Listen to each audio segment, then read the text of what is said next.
How do you get through the progress versus perfection? Because I think that's really hard when you're delegating to someone who used to have your job and you had a way of doing it and it was smooth, and now that person wants to do it their way. And it's kind of hard to let go and say, okay, the job is getting done.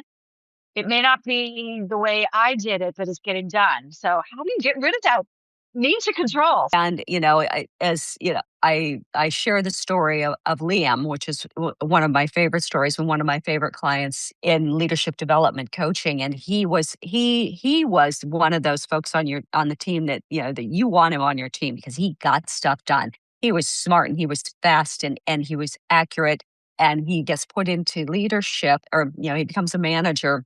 And now he is experienced as controlling, as arrogant, as aloof, and all of those things that were, is like, oh, he was like a duck on water. Well, now in where he has to build these relationships, Yeah.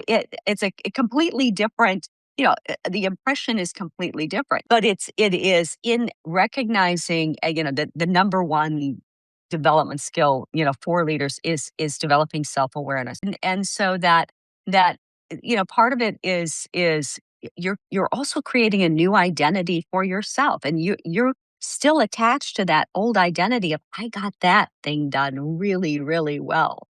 Once again, I don't pretend that there's a magic formula, or it's just, oh, you do these three steps and everything's great. It is a process of recognizing what happens to me, and also really paying attention to that tendency. Am I changing this just because this is the way I want to do it, because that's the way I did it? Or does it really have to be done that way? I hired a scaling coach last July and I heard also let it go, let it go, let it go, let it go.